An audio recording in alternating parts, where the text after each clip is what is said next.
What up, though? We love you, bro. We back for another one. Kingdom culture. The objective is revival, not revolution. We love you, bro. Oops. Salvation for regeneration, salvation for the nation, and salvation for the next generation. Let's get busy.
Yeah. Kingdom culture. Welcome back, y'all.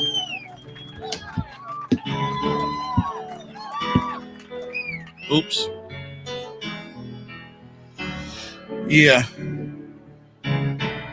The Spirit of the Thriller, Part 3.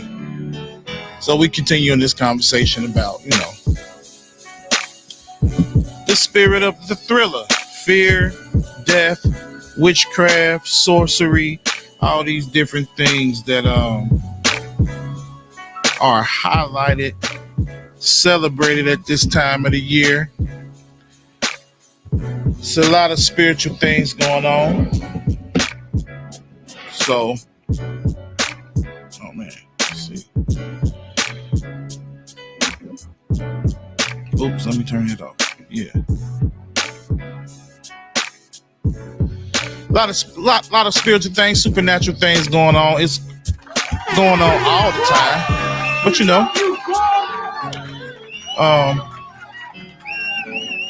there's certain times of the year, certain events that, where things are highlighted, things are, elevated, accelerated, or whatever you want to, however you want to say it. And I don't see that. Where is that? Oh.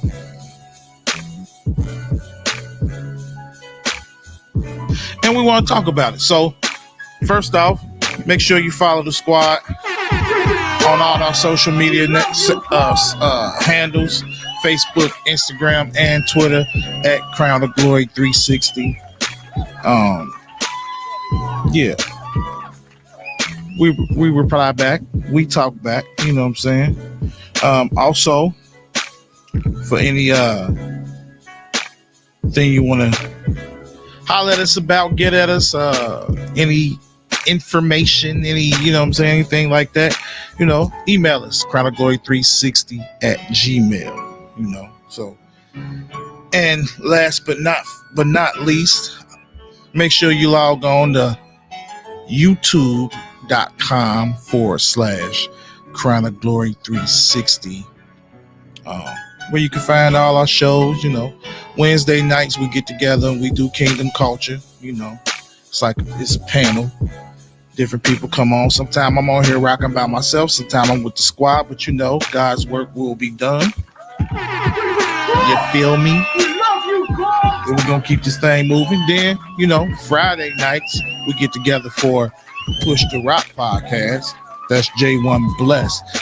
You know what I'm saying? He brings a different perspective on, this life we live and where we've been, what we've gone through, and it's more gritty, more grimy. And then we got Saturday afternoons for the OG Crown of Glory 360 podcast at 2:30 p.m. Saturday afternoon. So yeah, man, make sure y'all get with us, check us out. So we're gonna go ahead and get on into this thing. You know what I'm saying? Tonight, like I said, Kingdom Culture episode 34, The Spirit of the Thriller Part 3.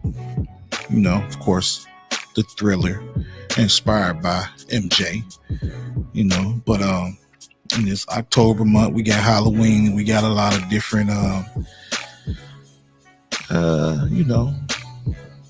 things going on surrounded around witchcraft and different things. So, but tonight we're talking about books and entertainment that is centered around witchcraft. Now,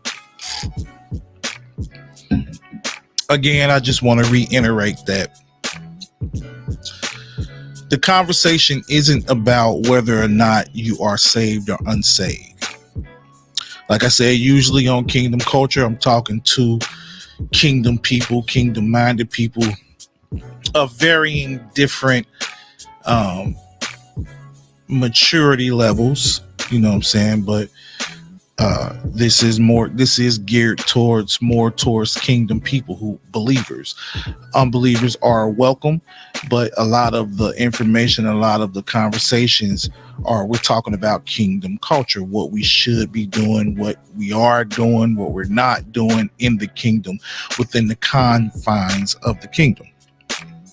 So, these past couple of weeks, as we've been talking about the spirit of the thriller, it's not necessarily a salvific issue, or we're not talking about whether or not these things make you saved, cancel out your salvation, stop you from getting saved. It's a maturity thing. It's about growing in godliness, and the more and more you crucify your flesh, the more and more you change your mind, the more and more you fall in love with God, and the more and more you your appetite changes because of what you're feeding yourself. You know what I'm saying? So I know plenty of people. I know people that are Christians, but they celebrate Halloween. That don't mean they're unsaved. That just means that they haven't come to a place in their walk where they see it as harmful or distraction, or whether it's a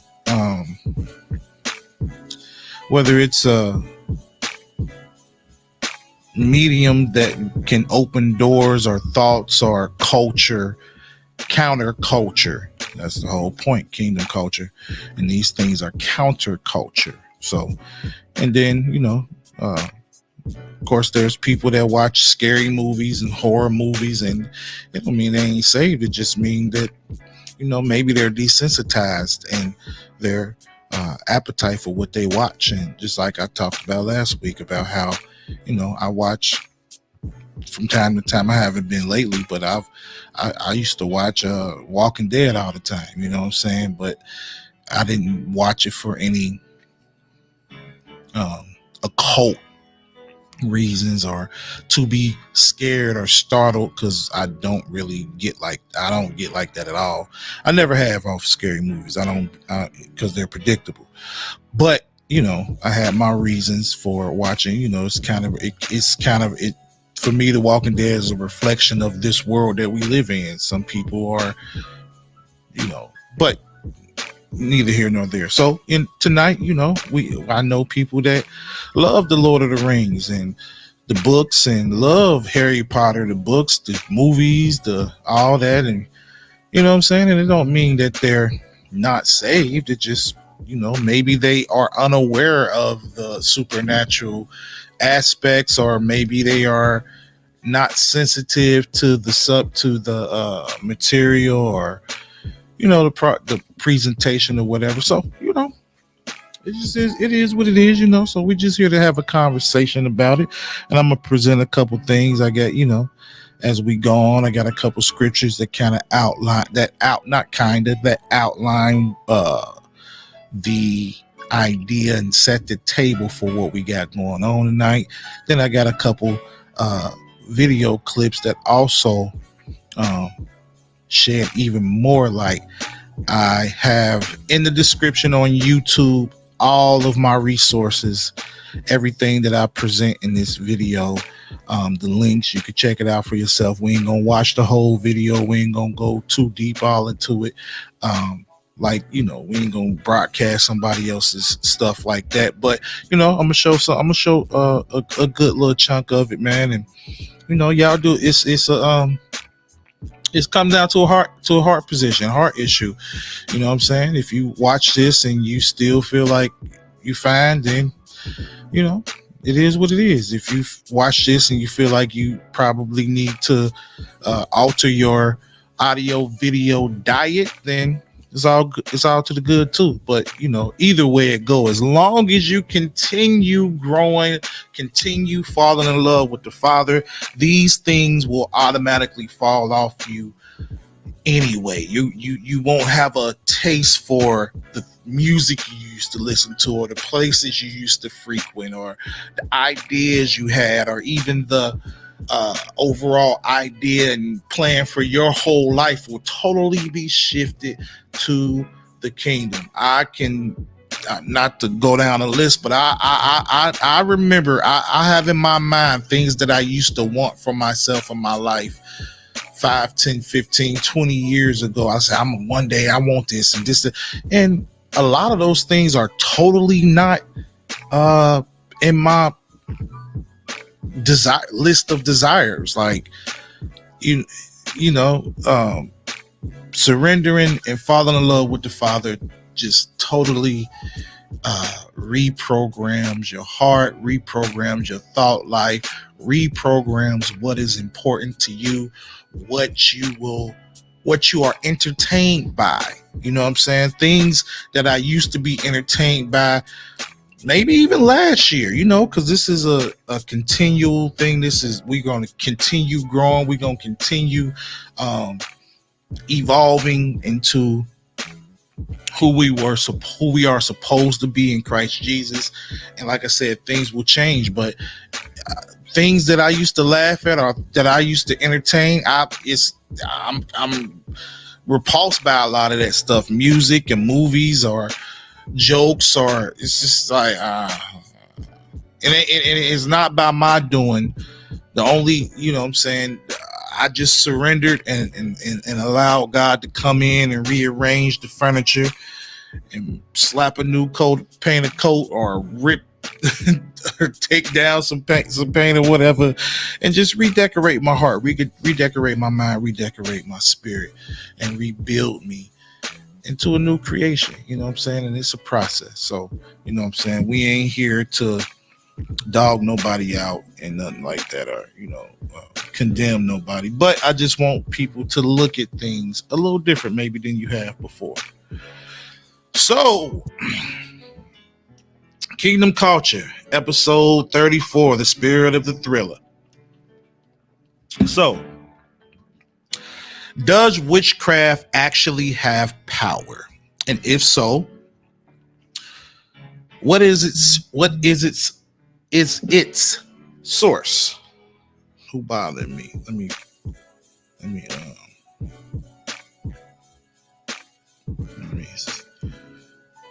silence. All right. What is its source? Does Harry Potter, Lord of the Rings, and other, cinema, books, or movies, their presentation of witchcraft, does it make it more acceptable just because it's packaged fun or adventurous, or as they call white magic or children's fantasy? I want to say that it don't matter, because my position is, there's a difference. I've been saying this for a couple weeks as I put together my thoughts around this whole series that we're doing, The Spirit of the Thriller. There's a difference between kingdom material, anti-kingdom material, and then somewhere in the middle we can find secular material that's not necessarily anti or pro-kingdom. It's, where, and what I mean, it has to be something, right? What I mean is that the interpretation of it is left up to its use. You know what I'm saying? Like, let's say Marvin Gaye's "What's Going On." That song ain't necessarily kingdom. It ain't a gospel song, but it's not anti-kingdom either. It's secular, but when it enters the heart of the listener, somebody could use it and it be fueled, even though we know What's Going On is a great positive song for the most part, but it still would come down to how somebody's mind is wired and where their spirit is, to where they could possibly turn that into something wicked and be influenced in a dark way. You know what I'm saying? But my point is that I'm pointing out in this whole series, The Spirit of the Thriller series is about things that are anti-kingdom. Things that are just blatantly irredeemable, that show the source of peace or good is not God. It's something else. It's a total misdirection, and all in the name of fun or cinema or fantasy. The point is, we just got to be careful with those things. We got to be careful with especially what we're exposing our children to. Now, grown adults, hey, I think it's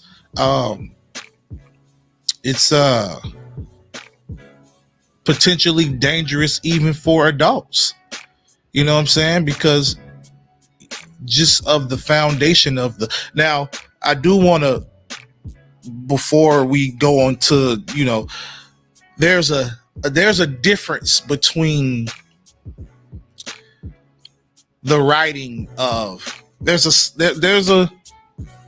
difference. I ain't gonna say slight or significant. I'm gonna say there's just a difference. There's a difference between the Harry Potter theme and the Lord of the Rings theme. There's a lot of similarities, but the difference with the Harry Potter theme is that it's outright witchcraft, it's outright sorcery, it's outright anti-God, like blatantly. I always make the mistake of saying that Harry Potter, they use actual spells in the movies and in the books, but that's not true. They don't use actual spells in the book and in the movies. It's kind of reworded, you know what I'm saying? But the presentation, the culture, the everything else is exact besides the actual literal spells. But so what? You know why? Because linked to the literature, the brand, the empire of Harry Potter, there's a website and resources that actually teach you the real spells and the real the actual spells. And it's not like, oh, okay, it's something called, I forget what it's called, it's something, the something companion. It's like, okay, we got this genre of media, of books or whatever, and we put everything in there but the spells. This is the companion to that, and this is the actual spells. Kids can get online and find it, access it. It's promoted, it's celebrated, it's flat out witchcraft. Now, the difference in the Lord of the Rings, it's also witchcraft, but the author, who was a Roman Catholic, he says that it's a Catholic story. The only problem is it's Catholicism and paganism mixed. Now, us as Christians understand, or a lot of Christians understand, or should understand, this is not a stone to throw at Catholics, the people, but Catholicism in its roots and its structure is pagan. He was a staunch Catholic. So you take pagan Catholicism and the what is it, the Nordic, it's in the videos. We gonna get to it. But basically, Gandalf is Odin, Thor's father. You know what I'm saying? Odin is Zeus or Osiris or one of those guys. So, it's just paganism changed throughout the times. And there's basically, it's Christian pagan synchronism. What he did was take thoughts and ideas and themes, Christian themes, and put it in a pagan story. You know what I'm saying? So, the lady with the, if you see the middle of the thumbnail, I forget her name, but she's in the middle of the, she's representative of in the pagan world as Ashtoreth or Diana or the Queen of Heaven or Mary. Catholicism, pagan. But do your own research. Don't take my word for it. Do your own research. Just because somebody says that something, and while doing this research, I found way more overwhelming articles and videos about how the Lord of the Rings is Christian. They was mainly Catholics, but nonetheless, I way more people that saying it's Christian. But you know what? I found just as many witches and warlocks and wizards talking about how pagan it is at the same time. So it's both. Is that healthy? Is that safe? That's a wisdom call, right? So Deuteronomy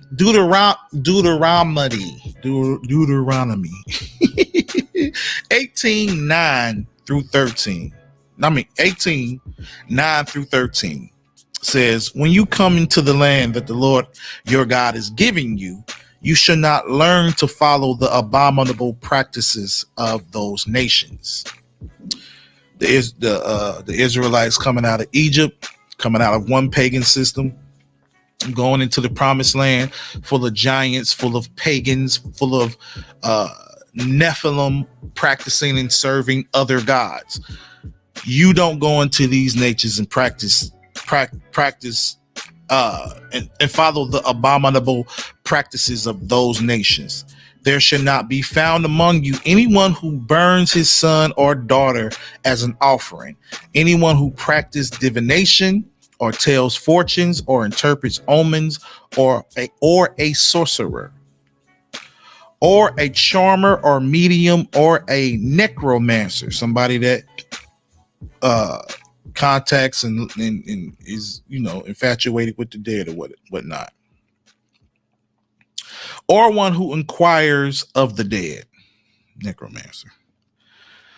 For whoever does these things is abomination to the Lord, and because of these abominations, the Lord your God is driving them out before you.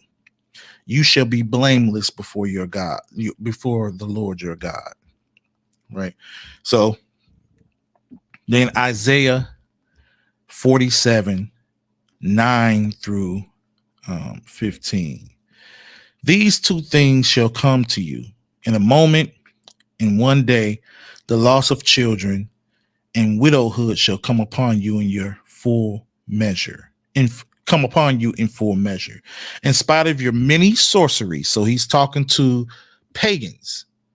He's talking to pagans who refuse to serve God, who refuse to surrender to God, and say, he's basically going to say, now you use your charms and your magic now to help you, when God is God is, you know what I'm saying, dishing out law, right?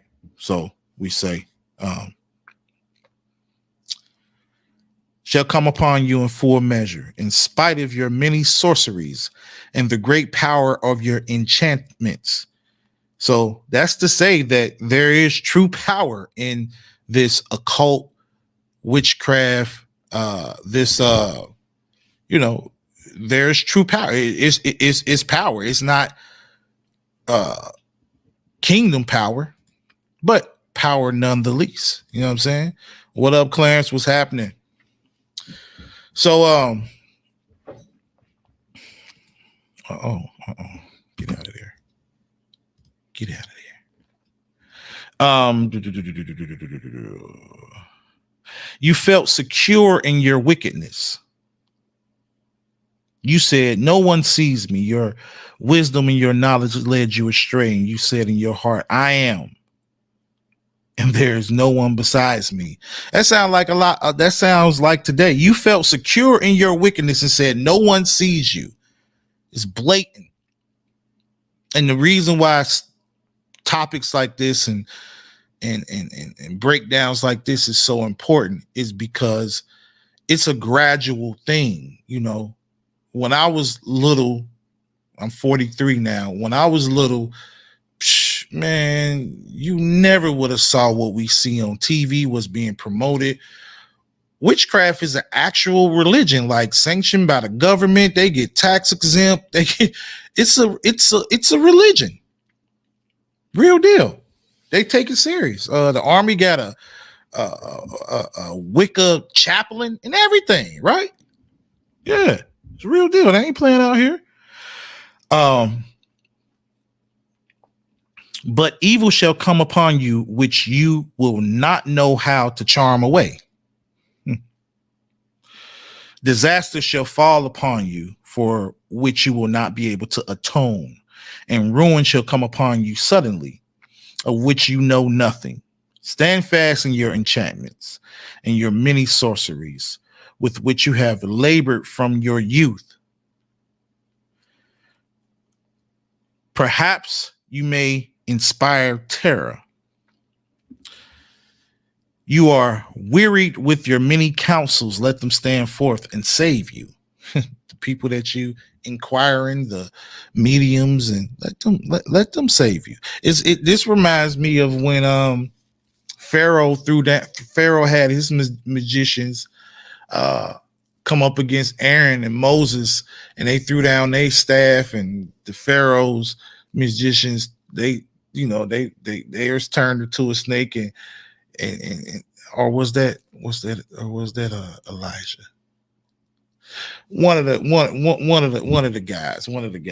our guys in the Bible. I think that was Moses. Anyway, the point is, and you know, God showed up and showed out once again. Okay. Well, have your power outdo the power. You know what I'm saying? Basically. So you are wearied with your many counsels. Let them stand forth and save you. Those who divide heavens, who gaze at the stars, who at the new moons make known what shall come upon you. Behold, they are like stubble. The fire consumes them. They cannot deliver themselves from the power of the flame. No coal for warming oneself is is this. No fire to sit before. Such to you are those with whom you labored. You have done business with you, who have done business with you from your youth. They wander about each in his own direction. There is no place to save you. So it's just talking about you coming from a culture of sorcery and witchcraft, and how, it's soiled your mind all the way up until now. It's like, all right, well, have your God, just like Elijah said, where's your God? Is he asleep? Tell God to rain down fire and like this I forget what it was, some wood or something. And when it was Elijah's turn, he put water on it. He just disrespectful. We put water on. I was like, all right, now watch my God, right? So that's what's going on right now. So we approach these questions and draw parallels between Harry Potter, Lord of the Rings, and true witchcraft as practiced today. We will discover similarities with Harry Potter, Lord of the Rings, and witchcraft, and Mother Goddess meditation, white magic, black magic, gray magic, and blood magic, curses, spells, divination, and sorceries, occult symbology, evolution and reincarnation, demon possession, seasonal nature celebrations, communing with the dead and the spirit world, dark aspects of witchcraft, and more. Young readers today, more than any other time in history, have an abundance of occult resources easily available to them. And we live in a different time than ever before. I mean, the wickedness of the world is accelerated by a billion. I mean, if we think about, just let's say, movie and media and radio and TV and movies, whether it be whatever, whichever one of those you want to pick, right? The standard from about the 60s and 70s, it held for about 40 years up to the early 90s. And then when gangster rap came in, it just was totally different. And for the next 20 years to about 2010, it just got considerably worse and debased, and but it literally, in my opinion, the last 10 years, this is a totally different world from the last 10 years, maybe 5 years. I mean, maybe it's because we have access to so much information, and of course the internet makes the world so much smaller, and we have access to every idea. I always say social media, you got to get off. So I'm on social media, but I turn to help me throttle how much I'm on there, I turn my notifications off. So I don't get any social media notifications. In order for me to be on there, I actually got to get bored and go on there and pick up my phone and go look. Every single time I get on social media, I got 10, 15, 20 notice, whatever, that, because I ain't been looking at it for hours. I don't spend a substantial amount of time on it every day. And I probably, I could say honestly, I used to. But anyway, my point, and how the acceleration of wickedness has been going on, just, everything from, the celebration of abortion, the alphabet mafia, making their march on our morals and just everything that's going on is just so blatant. I never thought. I mean, we was told it'd be like this one day, but to actually see it, it's crazy. So, first, to kick off the conversation, to kick off the presentation, we gonna get into this Harry Potter piece. So,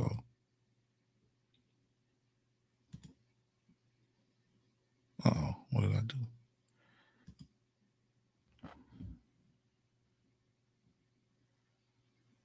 Do this.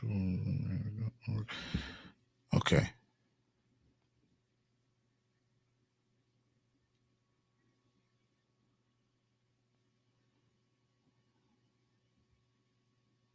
I'm supposed to be back here on there. How you get up there?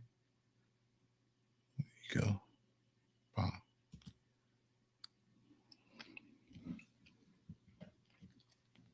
Oh, very happy.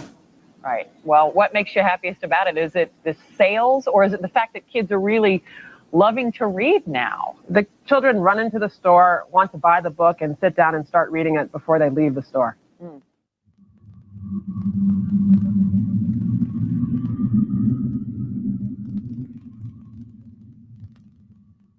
Robert McGee is the author of The Search for Significance and founder of the Rafa Treatment Centers. There are those who defend the Harry Potter books by saying they're just fantasy. And so when people object to these books, they're made to look like fools, because the people say, how can you object to these books? They're just fantasy. But that line of reasoning would tell you that you could include in fantasy any violence, pornography, whatever you wanted, and still defend those books by that very same statement. As an expert in world religions, noted cult and occult researcher Carol Matriciana has authored the best-selling books Gods of the New Age and the Evolution Conspiracy, and has written and produced numerous videos for Jeremiah Films. Many argue that Harry Potter is just merely children's fantasy, and therefore it's harmless. The lie about this is that witchcraft is reality. J.K. Rowling, the author of the Harry Potter series, has gone through an awful lot of research. She is very accurate, otherwise we would have witches all over the country and the world saying this is not a true representation of our religion. This is a true representation of witchcraft and the black arts and black magic. And yet we have people that say this is merely fantasy and harmless reading for our children. So let me Actually, what makes this more dangerous is that So let me point out something real quick. J.K. Rowling is actually, she has a degree or degrees in paganism. Like she is she's just not a great author. She's degreed in the area of paganism and all of these different things. But I just wanted to point that out in case y'all ain't know. it is couched in fantasy language, and black magic. And yet we have people that say this is merely fantasy and harmless reading for our children. Actually, what makes this more dangerous is that it is couched in fantasy language and children's literature and made to be humorous and beautifully written and extremely provocative reading. And it just opens up children to want to have the next one. This is what is so harmful. Joanne Rowling majored in mythology in Exeter University in England. She has borrowed not only from pagan religions, Celtic religions, the religions of the Druids, witchcraft, Satanism, a lot of the spells, the incantations, the philosophy behind the mythology and the religions is being put into Harry Potter's books. Yes, Harry Potter may be fictional, but there is a lot of religious teaching in symbols that perhaps the reader doesn't always pick out.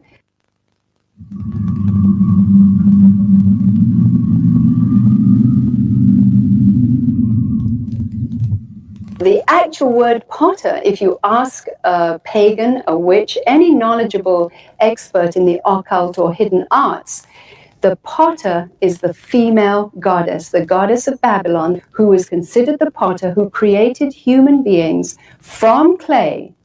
And they believe that the patriarchal God of Christianity, the God of Israel, copied that in a very poor imitation because he cannot give birth. Now listen to how important that is to understand. The feminine-oriented cult of witchcraft sees the woman and her process of birth as fundamental in the new life, the transformation, the alchemy, the changing of the inner man to higher consciousness, which is what Harry Potter is all about. In fact, that's what the first book is called, The Sorcerer's Stone, the alchemy of being transformed.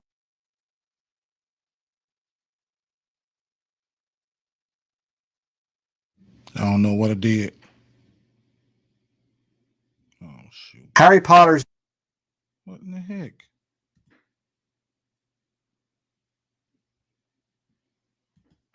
My bad. My bad. Sees the woman and her process of birth as fundamental in the new life, the transformation, the alchemy, the changing of the inner man to higher consciousness, which is what Harry Potter is all about. In fact, that's what the first book is called, The Sorcerer's Stone, the alchemy of being transformed and changed through the inner man to become a new creature, which is again an upside down reversal of what a Christian believes, that when they come into understanding a relationship, a personal relationship with Christ, they are transformed and take on the mind of Christ.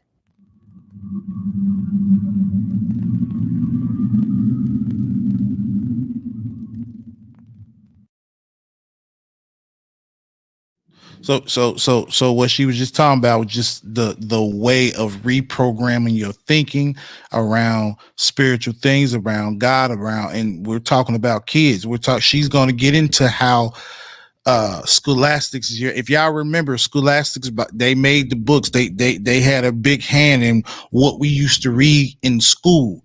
And also I now that I'm doing this research, also they were the people that brought us Goosebumps from back in the day, the books Goosebumps. And I was older. I was a teenager when my brothers and sisters, when Goosebumps came out, and my brothers and sisters was into Goosebumps. But I thought Goosebumps was wicked even when I was little. And it's the same, the same. And then comes Harry Potter, and it's, so yeah. So let's get back into it. The concept of fertility-based cults, feminine-oriented cults such as witchcraft, is the concept that the new birth can take place inside through meditation. You have inner transformation, inner wisdom, inner knowledge. And all this is done through concentration, visualization, all through Harry's books. Hermione and others say, concentrate, Harry. If you concentrate hard enough, you can have what you want.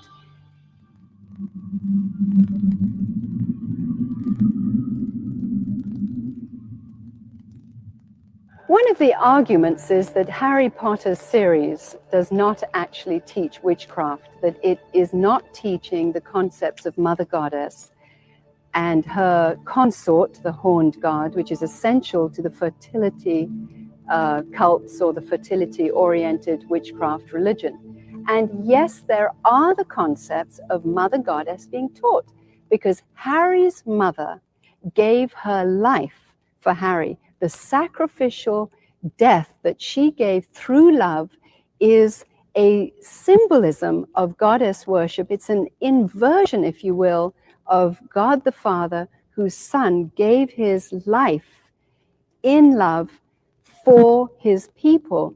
Now, the concept of teaching Mother Goddess is very, very important. Harry's mother gave her life for Harry so that he should be saved.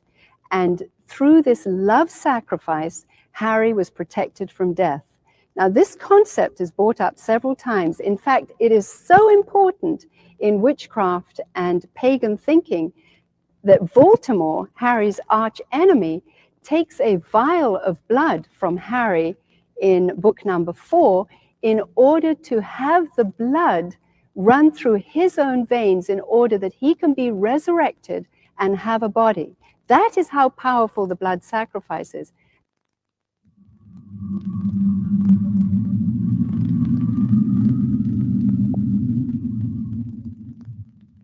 Another scary aspect of black magic is shape changing. The concept of being able to become an animal, change into an animal. Harry's father appears to Harry in a shape change later on. Even though he's dead, he appears as a stag, the horned god. So here we have the concept that shape changing is very normal. It is horrible. And the Bible clearly says that we are made as human beings when God created us, and we cannot become something else. You might perceive you're becoming something else, but it's supernatural deception.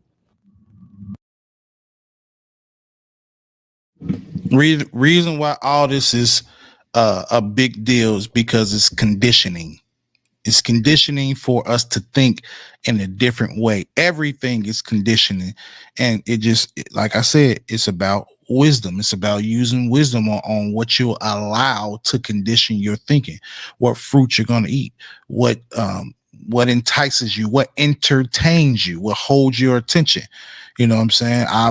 When I see stuff like this, I'm like, nah, I'm cool. But that's just me. That's where I am. So let's go.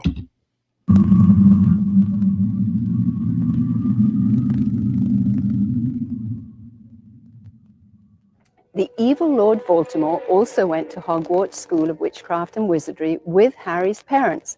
And we're not awfully sure what the reasons are, but for perhaps jealousy, because Harry's parents represented practicing the white side or the good side of magic. Voldemort, at the birth of Harry, wanted to kill Harry and Harry's parents. But somehow in this horrible battle, some of Voldemort's powers came to Harry, and Harry got a death curse, a bolt of lightning on his forehead as a mark of the curse from Voldemort. Also, another interesting thing happened. Harry also acquired a power that he was able to talk to snakes, which is the same gift that the evil Lord Voldemort has. There is a connection with the talking snakes. Voldemort always represented as a snake. And by the way, both of them, Harry and Voldemort, share the power of the phoenix tail in their wand. And the phoenix, again, is a symbol of resurrection.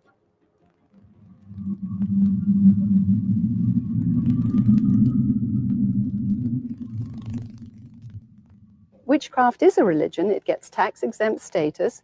It has a military chaplain. It is recognized as a religion, a practicing religion. It is the fastest growing religion in America, incidentally, as well.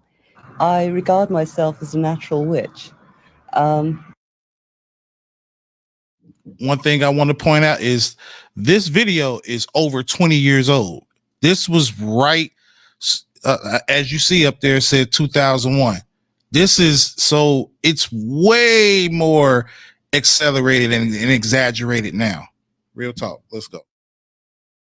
I regarded myself as a witch since early childhood. I was brought up in a very isolated part of the country, on the Welsh border, which has a long tradition of magic and Welsh sorcerers. Since I have been practicing the craft, there has been a great revival. There are probably now as many people practicing witchcraft as there are Christians. It's almost as if there's a kind of grassroots feeling back towards paganism. We live in a kind of post-Christian era almost. And that, remember, this 20 years ago. Peep what they saying. People are moving towards a kind of neo-paganism, I suppose. Witchcraft is the religion of the countryside. it's the religion of very old forms of knowledge. And paganism is a religion which is a very old form of knowledge too. But paganism covers more than witchcraft covers. Witchcraft is, if you like, a division of paganism. Well, witchcraft is basically a nature religion. We worship the gods of the woods and the fields. Those who practice witchcraft choose to believe there is no Satan and therefore no evil spirits.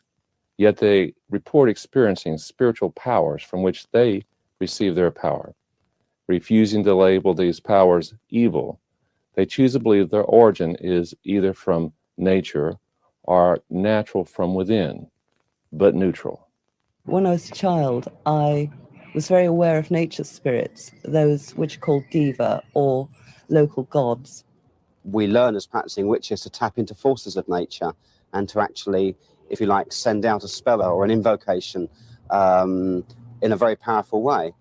The primary offer of witchcraft is power, a very seductive power. One day, a young 18-year-old girl came to see me. Her life was almost ruined by her preoccupation with witchcraft, but she would not give that power up because it was the only power in her life that she could count on. Another young man came to see me and said, I know how powerful these forces are, and I look at the lives of Christians, and I think my power is more powerful than what they're experiencing. One of the most disturbing things about the Harry Potter books is it teaches children that witchcraft is for children. It does this by allowing children to read about other children in a school setting and watching these children learn how to use spells and all the other elements of witchcraft. It teaches these children that witchcraft is just not for adults, but that children can access this power and use this power also. If you say there is no real power in witchcraft, then you should have no problem with the Harry Potter books. But there are two problems with your line of reasoning. First of all, you're denying the experience of hundreds of thousands of people who practice witchcraft through the ages. Plus, you're saying that God's warning in the Bible about divination, sorcery, and all the elements of witchcraft is actually worthless. In Deuteronomy chapter 18, it states, There shall not be found among you any one that maketh his son or his daughter to pass through the fire, or that useth divination, or an observer of times, or an enchanter, or a witch, or a charmer, or a consulter with familiar spirits, or a wizard, or a necromancer. For all that do these things are an abomination unto the Lord. And because of these abominations, the Lord thy God doth drive them out from before thee. In 1 Samuel chapter 15, God identifies witchcraft as a sin, for rebellion is as the sin of witchcraft. Despite God's warning, many youth, including Christian youth, don't see much harm in witchcraft. So they see their friends casting spells and being involved in all manner of witchcraft and do not understand the dangers. They do not know that they're opening doors in their life to spirits which will come in and create very compulsive behaviors. And this is why many in witchcraft are compulsively into drug usage, into sexual activity, and all manner of conduct which is very destructive. And yet, why should they be concerned when they hear nothing from the adults that warn them of what's coming? When a child is captured by witchcraft, they rarely choose to get out until very much later in their life, after they have lived a very miserable existence.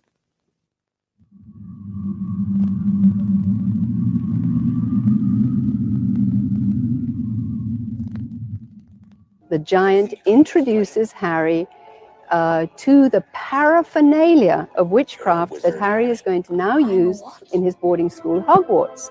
And this is done in Diagon Alley, which is a sort of spiritual occult supermarket, flea market, if you will, a street filled with shops of cauldrons, owls, robes, wands, all the paraphernalia that is used today by witches in their rituals and ceremonies and spells today. So the reader is vicariously introduced to the tools of the trade that form the basis of the religion of witchcraft. Now, what's crazy about what she just said is me Me and my wife, was it my birthday or was it her birthday? It was her birthday. We went to, where we go?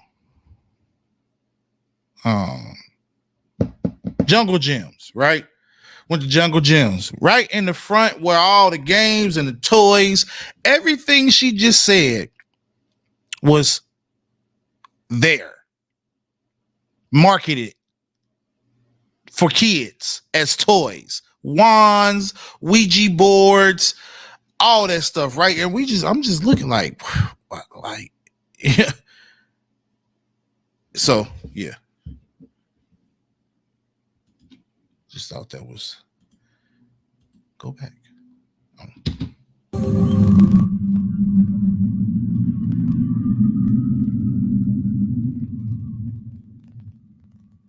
Many have argued that Joanne Rowling is not teaching the children witchcraft, and the books are not about witchcraft because the spells aren't legitimate spells, and because J.K. Rowling just pulls out very, very funny Latin words, and she obviously knows her Latin, and she's very humorous with the way that she tosses out expelloramus, which gets rid of a spell, or any of the other numbers of spells that she puts in Latin. Petrificus totalis.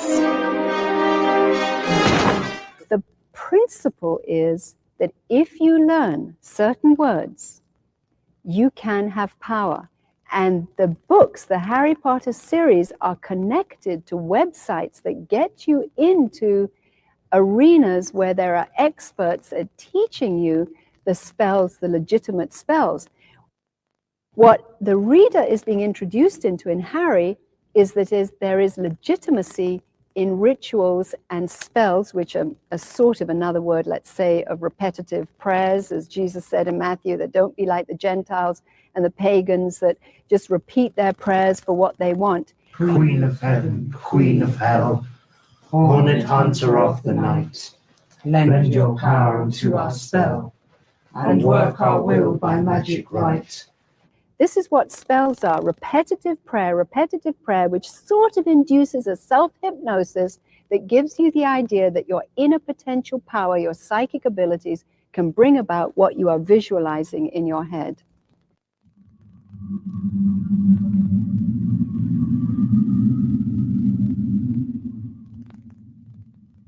While love spells probably isn't the focus of Harry's books right at the moment, because he's 11, 12, 13. In book 4, there is a sort of beginning of a relationship that Harry is involved in, a sort of affectionate opposite sex thing. But love spells are very, very, very important in witchcraft. In fact, because it is a fertility cult, the concept, the focus in on sex and cosmic union for power is one of the important aspects of witchcraft. So it is no wonder that many, many teenagers are being lured into witchcraft through, in a sense, the magic of love. They want the boy they want, or they want the girl they want, and so they get involved in spells. And the websites are also pushing the fact of teaching children love spells. As above, so below. Then, of course, Hollywood glamorizes the whole concept, and through this film, The Craft, you can see that here where the girl wants to have her boy, she gets involved in this ceremony, very powerful ceremony, calling down the love spirits, and of course, she gets the boy she wants, and he doesn't know what is happening. And now this came out back in the day when I was a kid. This movie, The Craft. They just redid this movie, re-released it, and brought real witches to the set to bless the set per se. And you know what I'm saying? Like, to get real witches input, like, you know, to make it more real or whatnot. So yeah. why he is being seduced in a sense through his spirit, how this happened, but there it is again, showing that spells work. I drink of my sisters, and I ask to love myself more and to allow myself to be loved more by others, especially Chris Hucker. I know it's pathetic. Definitely pathetic. Well, it's just that, I can't stop thinking about you, and I don't know why, but I think I love you. And I've never loved anyone before except, well, maybe my mom and well, this little puppy that I had when I was little. I think you should go home, Chris.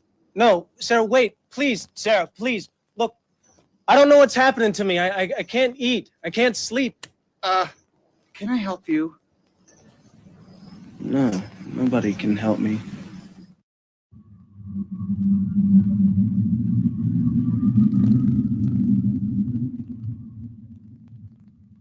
Then there's the concept of curses. Now, of course, white witches, or those that purport to be on the white side of the occult or hidden knowledge, will say that they don't use curses in a derogatory way. However, Harry symbolizes white magic, and Harry uses curses or his magic for vengeance.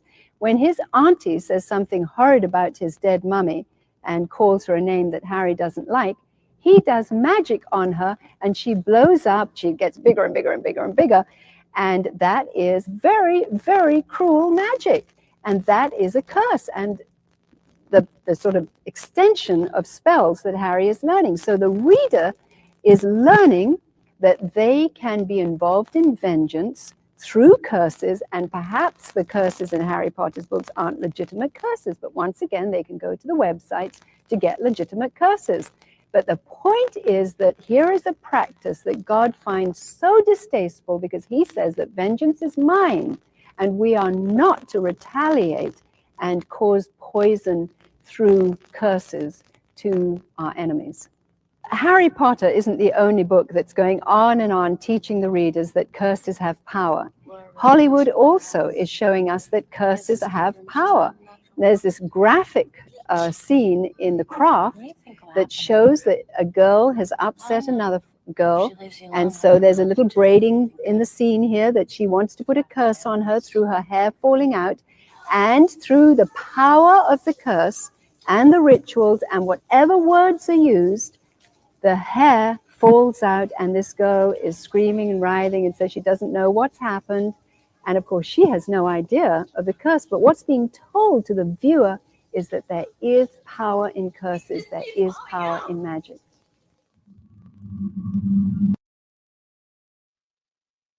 All right, that's enough of that video. Make sure you check the description for the rest of that video. Check the description for all of the videos that I'm showing tonight. And I got one more video I'm going to show y'all. Now, like I said before, while I was looking up, where does it go? Oh, there it go. While I was looking up resources for tonight's show, I've seen an overwhelming amount of content from Catholics, Christians, or, that's pro Lord of the Rings. A lot of videos. It was rare to find one that was really breaking down a Christian, to find a Christian who was breaking down the occult symbolism, the pagan symbolism, all through Lord of the Rings. But ironically, just as many Christians or Catholics that I found saying they were pro Lord of the Rings because it's a Christian tale or a Catholic story, just cloaked, just repackaged in a different way, but it's really Catholic. I've seen people talking about finding Jesus in Lord of the Rings, and but it was ironic to find so many witches and sorcerers and pagans saying they also love Lord of the Rings, and how exciting it is, and all of and what this means and what this come from. In this one particular video, I believe she's a witch. So, forewarning, this lady I'm about to show is a sorcerer or Wiccan or something. I haven't watched any of her other content, but I noticed that she got videos about how do witches believe in the devil or whatever. She's breaking tarot cards or whatever. So she's at least a witch. So let's see what the pagans have to say about Lord of the Rings. Pretty interesting if I say so myself, and I do say so myself. Hey guys, Scarlett here. I hope you all are doing well today. So I have 2 videos coming at you this week because I'm just feeling optimistic and excited, and I want to share some more stuff with you guys. So thank you all so much for commenting and sharing my previous video that I did about witches and the devil. It seemed like you guys really enjoyed that discussion. So for today, I am going to be talking about the pagan influences in Lord of the Rings.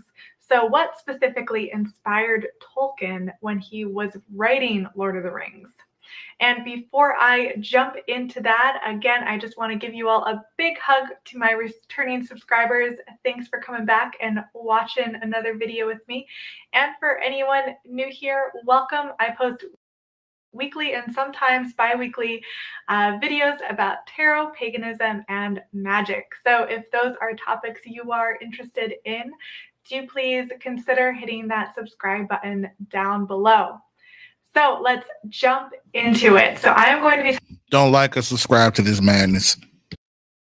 Talking about Tolkien and his influences when writing Lord of the Rings. Now, the first thing we need to think about here is I'm going to be talking about the pagan influences. But Tolkien himself really described Lord of the Rings as a Christian story. I've been getting paid $1,000 a month, if not more, just from this app on my phone. And I don't. So even though there are a wide variety of pagan influences within Lord of the Rings, he himself, Tolkien, was very much a Catholic. And he once described Lord of the Rings to one of his friends who was a Jesuit father, and he described it as a fundamentally religious and Catholic work. So I'm going to be a bit sacrilegious here, picking out all the different pagan pieces, because at its core, Tolkien really did believe that this represented a Christian narrative. She keeps saying Christian. He never said that. He said Catholic. He has letters. There's a book where he talked about the influences of what where he never said Christian. He said Catholic. She's conflating the two. They're not necessarily the same. This isn't to say that that there aren't Catholic Christians. This is I'm talking about Catholicism, not the people in the religion. I'm talking about the religion. I got family that's Catholics. I'm not saying that they're saved. I ain't saying that they ain't. Only God knows that. But it comes down to if you know the truth. But anyway, I just wanted to point that out. She keeps saying Christian. He never said it was Christian. He said it was Catholic. He also talked about how underlying Lord of the Rings are the idea of a battle between good versus evil, a triumph of humility over pride, and also the concept of grace in the way that you see Frodo's pity towards Gollum. So he really did believe at its core this was representing certain Christian ideas. But this is a video about the pagan influences, so we are going to dive into those. And first thing I want to mention is that Tolkien was heavily influenced by Norse mythology. And during his education at King Edward's School in Birmingham, when he was young, he even started to read and translate from Old Norse in his own time.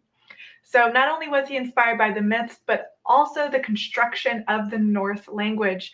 And that probably helped him later develop Elvish and some of the other languages in Lord of the Rings.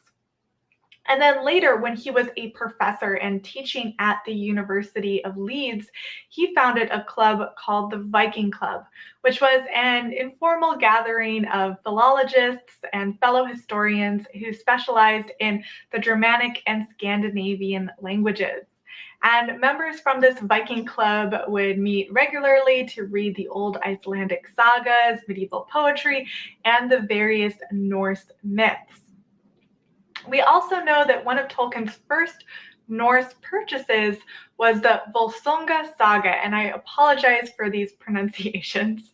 But this saga really provided some of the basis for Wagner's opera series known as The Ring. So if you are familiar with Wagner and The Ring, you know that the story, The Ring, the opera, it really influenced Lord of the Rings. So both The Ring, the opera, and later Tolkien's story, The Lord of the Rings, was very much influenced by this saga. And this saga does contain a particular magic golden ring as well as a broken sword that is then reforged. And a lot of the names that you'll find in Lord of the Rings also come from this particular saga as well. Another thing I want to talk about is the character of Gandalf. And Gandalf was very much influenced by the Norse deity Odin. And Odin is so much more than a Norse deity. He's also this wider archetype within literature, within movies, within our cultures. And he is kind of the archetype of the old wise wanderer. He is the man with the long beard. He's got his wide brim hat and of course his staff, which functions both as a walking stick and as a magical item. So this archetype that you see as the wanderer is really most times in literature and movies tying back into the Norse god Odin. And Tolkien himself, in a 1946 letter, admitted that Gandalf was influenced by Odin, and also that he viewed Gandalf as this Odinic wanderer, and that much like Odin, Gandalf promoted ideas of justice, knowledge, truth, and insight. Another fun thing from Norse mythology is the Balrog. So we all remember the Balrog, right? And the Balrog is influenced by a fire Jotun named Surtur, and Surtur foretold the destruction of the bridge in Asgard. And we all know in the movie, when you see the Balrog, of course, there is that bridge that Gandalf falls upon. So there's a lot of interesting parallels, and here I'm just listing a couple. There's some Thor parallels going on here too. From the Norse sagas, but there are a ton of fun references. Another thing that I just want to briefly bring up is the movies and the way that they look. And you'll notice when watching the movies that the architecture, the art styles are also hearkening back towards pagan traditions, especially the giant mead hall in Rohan. It really does look like a Viking mead hall. And so that's fun too, as you're watching the movies, to pick out some of those artistic influences that are coming from pagan religions. So in Lord of the Rings, there are a variety of different species, and two of those are elves and dwarves. And two sources that contain a lot of accounts of elves and dwarves that Tolkien drew upon were the Prose Edda and the Poetic Edda. And a lot of what we know about Norse mythology also comes from those two sources. And within the contents of the best known poem of the Poetic Edda, the creation of dwarves predate the creation of man, which is a similar formula to what Tolkien used when writing about Middle-earth. And you get a ton of names as well, such as Gandalf and the dwarves from The Hobbit, coming from the Poetic and the Prose Edda. Also, interestingly, Finnish mythology plays a role in Lord of the Rings, and specifically the Finnish national epic known as the Kalevala. And in a manner similar to Lord of the Rings, the Kalevala centers around a magical item of great power. In this case, it's called the Sampo, which bestows great fortune on its owner, but never quite makes clear what its exact nature or intention is. So you can tell that Tolkien really drew a lot of inspiration and influences from Norse mythology, Germanic mythology, and Finnish mythology. And that not only was he fascinated by the stories and the tales, he was also really interested in the construction of Old Norse, the language, and used that to help him inspire him in the creation of his own languages that he creates for Lord of the Rings. For just $67, you can make as many videos as you want, and you never need to pick up a camera or use any. So how do we reconcile these two kind of contradictory aspects? On the one hand, Tolkien himself believes that the story of Lord of the Rings is at its core representative of his Catholic faith. But pretty much all of the symbolism, all of the visual imagery, the names, the stories, the tales are mostly inspired by stories and tales coming out of the pagan societies in Northern Europe. So when I was thinking about that, it came to mind about Carl Jung. And Carl Jung is a psychologist, and if you are familiar with tarot, you might be familiar with the idea of like the collective unconscious. Carl Jung and his ideas about our subconscious and collective unconscious really intermix with a lot of esoteric ideas and philosophy. So I was thinking about the collective unconscious and how that might have played a role with Tolkien and his creation of Lord of the Rings.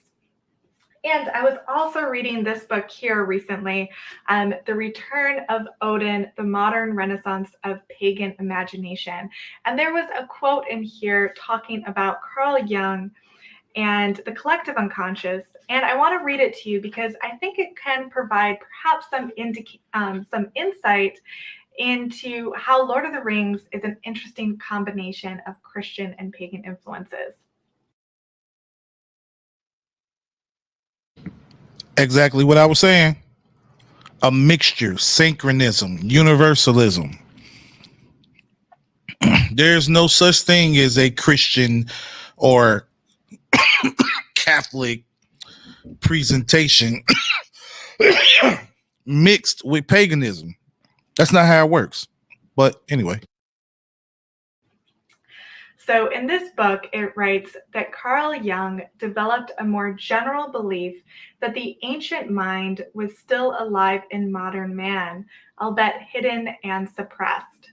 He also thought that this ancient mind represented a deeper and more authentic European spirituality.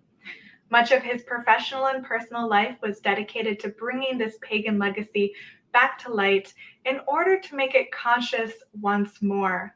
Underpinning Jung's psychological system was the belief that Christianity was responsible for the symbolic content of only one layer of the European mind.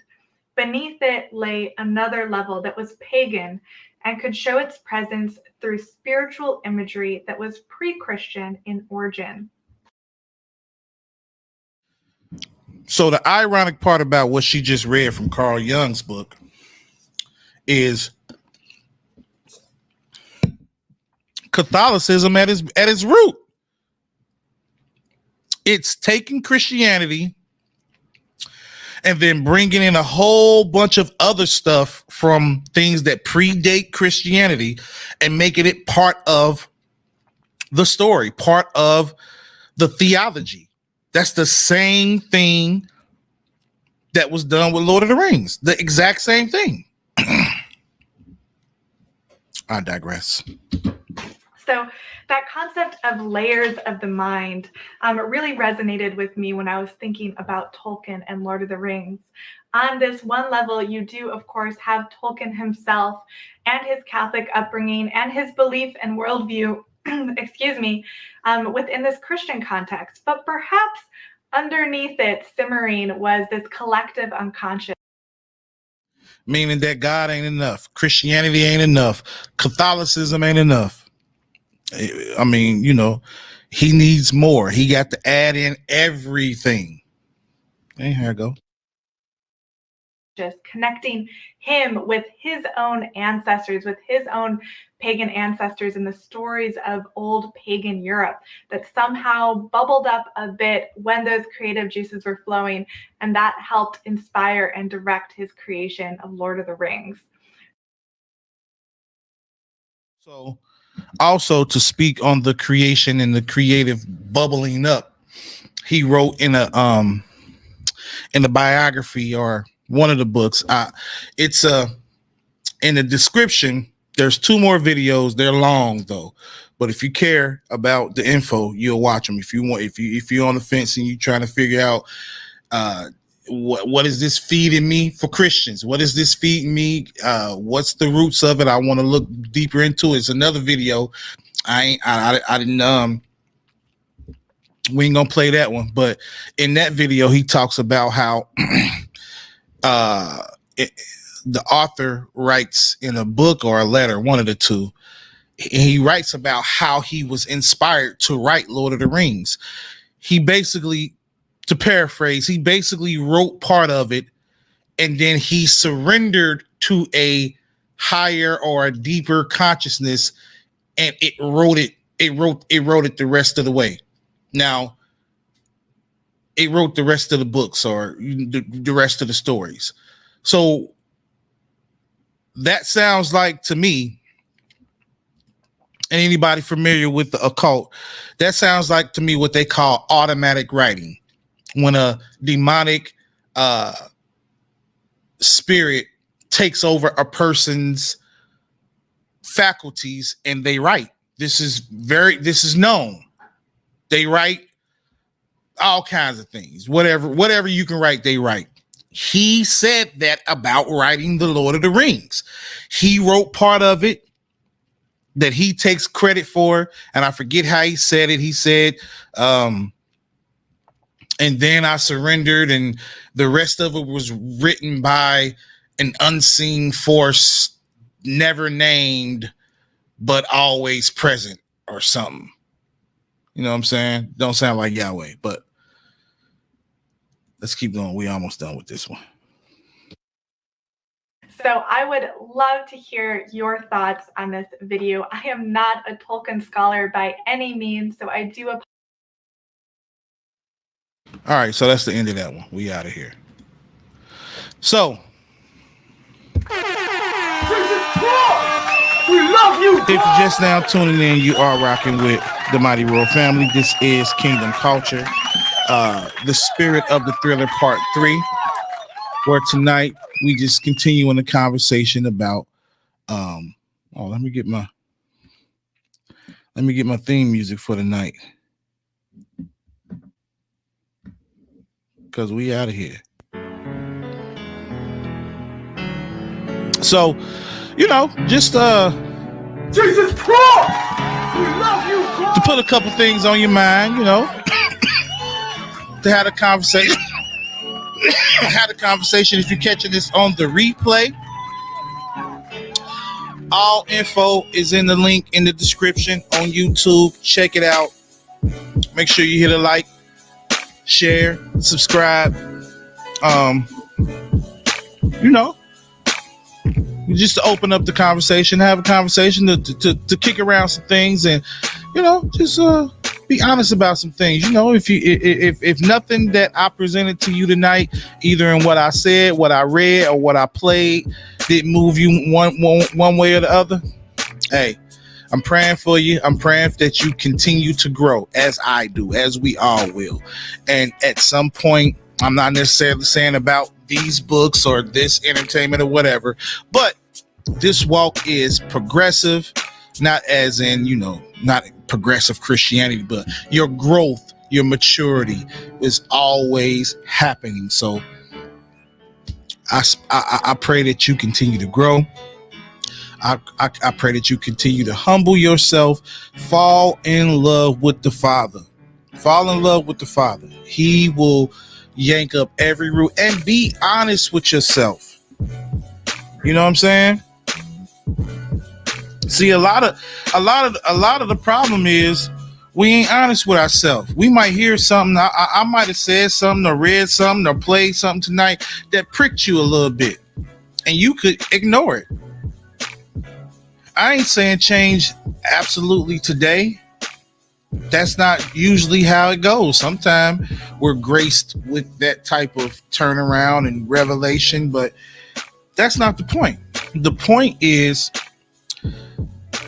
continue to grow, continue to crucify your flesh, continue to learn, continue to dig, search, run after the Father. And the more and more, the closer and closer you get to him, the more aligned with him you get, the more your heart is positioned and posture is kingdom culture. You know, you're going to start getting rid of stuff. You're going to start not, you know what I'm saying? I remember back in the 90s, see Dolores Tucker and, you know, other activists where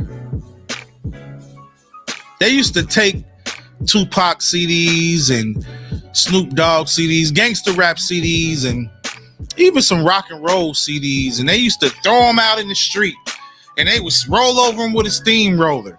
And me being young and being from the hip hop culture, I'm like, they hating. Tupac made songs about C. Dolores Tucker and this, that, and that. But now at 43 years old, C. Dolores Tucker, you were right. We should have steamrolled that trash, that garbage that promoted all of the worst things for us.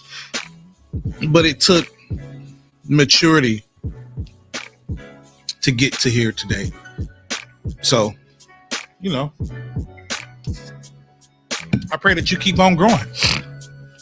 I pray that you keep on surrendering, keep on searching for where God wants you to be. What is good? What is good for your diet? Hey man, some people might be able to watch Lord of the Rings or Harry Potter and not be affected. You know what I'm saying? I don't necessarily think if I watched them, I would be affected. I mean, I watched Lord of the Rings.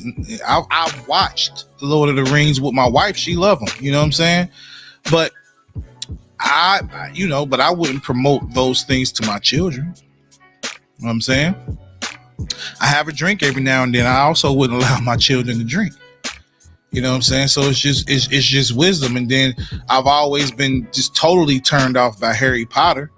And you know, Lord of the Rings, I'm kind of like, I'm kind of cool on that. Like I like the Conan the Barbarian. That's as fantasy as I get. Conan the Barbarian and you know stuff like that. That it might have a little magic in it, but it ain't just like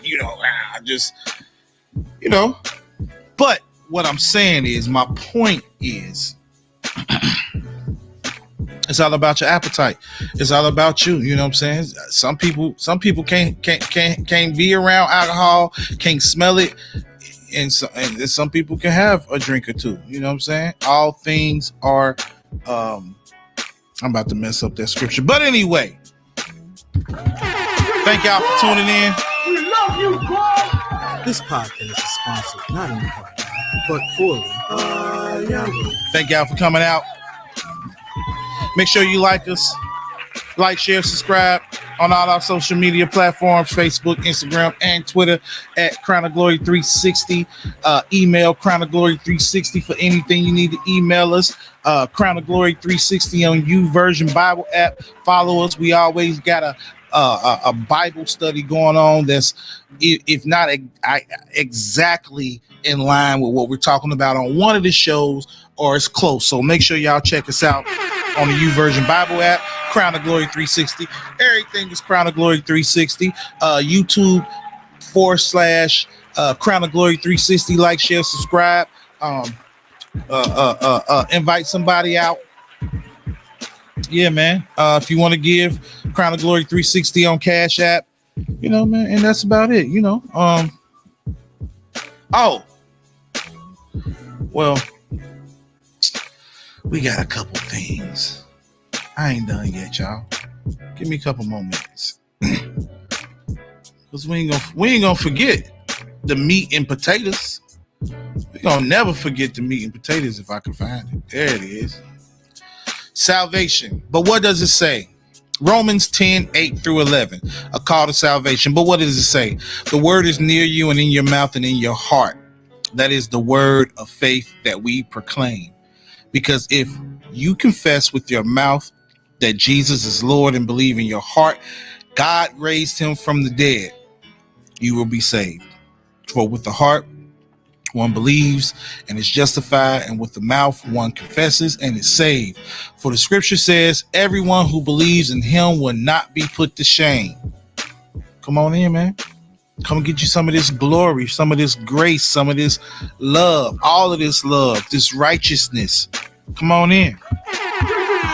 Simply ask God to show you. See, you ain't got to know a lot of particulars. You just got to believe. The God of the universe, the God of the Bible, if you are the real God, show me. He will show up. And then once you get to that point to where he showed up and you believe, or you trusting, simply ask him, Lord, I lay my life down before you. I receive your free gift. Your son died for me. You raised him back up. I believe with my heart. I confess with my mouth. Jesus is Lord. If you prayed that prayer, any prayer like it. Welcome to the kingdom. Welcome to Life Row. Then we got a call to love. 1 Thessalonians 5:15-19. See that no one repays anyone evil for evil, but always seek to do good to one another and to everyone. Everyone.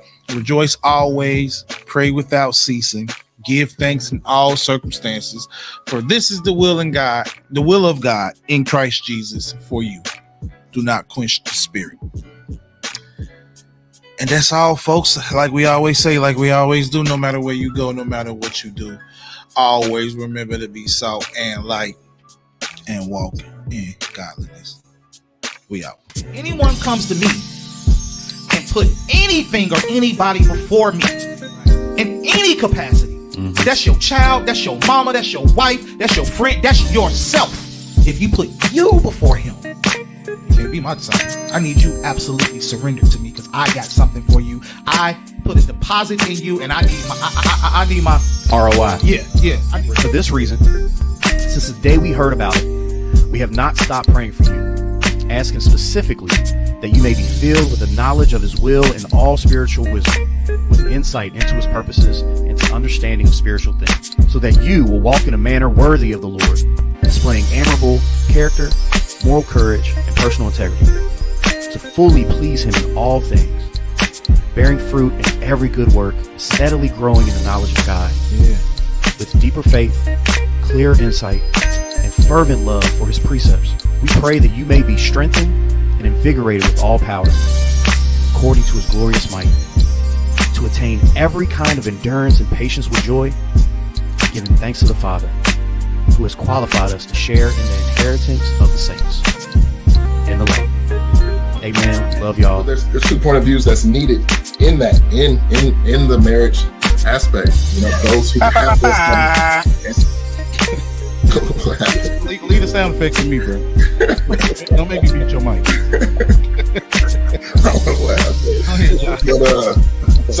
But yeah, with those 2 point of views, man, before you get married, it's important that you set a foundation, and there has to be a foundational will. Well, we just trust in you, and we thank you. And no matter what situations, no matter what it looks like, what it may feel like, your word stands taller than everything. So we just want to just give you praise, thank you, and give you honor and glory, knowing that your promises are indeed 100%, 1 billion%, 1 trillion% true indeed. And we thank you, Lord, in the name of Jesus. Amen.